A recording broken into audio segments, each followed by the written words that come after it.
এখানে বলেছে underline the words in the following sentences that can be counted, circle the words that can not be counted. ঠিক আছে, এখানে আমরা underline করবো সেই সমস্ত নাউনকে যেগুলোকে কাউন্ট করা যায়, কাউন্ট মানে গোনা যায়, আর এখানে সার্কেল মানে গোল করবো সেই সমস্ত নাউনকে যাদের গোনা যায় না। তো দেখো আমরা দেখে নিই কী গোনা যায় কী গোনা যায় না। প্রথমেই আছে আই অ্যাম রিডিং এ বুক, এখানে বুকটা কিন্তু নাউন, এটাকে গোনা যায়, তাই জন্য আমরা আন্ডারলাইন করেছি। মানে আমরা যদি বই কাউন্ট করতে চাই বই কিন্তু কাউন্ট করতে পারবো, এখানে 10টা বই আছে 12টা বই আছে।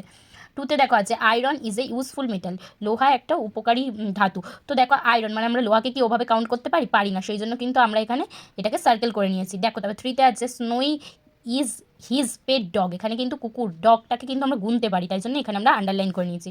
4এ আছে দেখো সি হ্যাজ লং হেয়ার, তার ছিল লম্বা চুল, হেয়ারটা কিন্তু নাউন, আমরা চুল কিন্তু কখনোই কাউন্ট করতে পারি না। তো এই হচ্ছে কাউন্টেবল আর আনকাউন্টেবল নাউনের ব্যাপার। তো তোমরা যদি আমাদের চ্যানেলটা তোমার ভালো লেগে থাকে অবশ্যই একটা লাইক করে সাবস্ক্রাইব করে দেবে, আর তোমরা যদি আরও ডিটেলসে নাউনের ভিডিও দেখতে চাও অবশ্যই কমেন্ট করে জানাবে।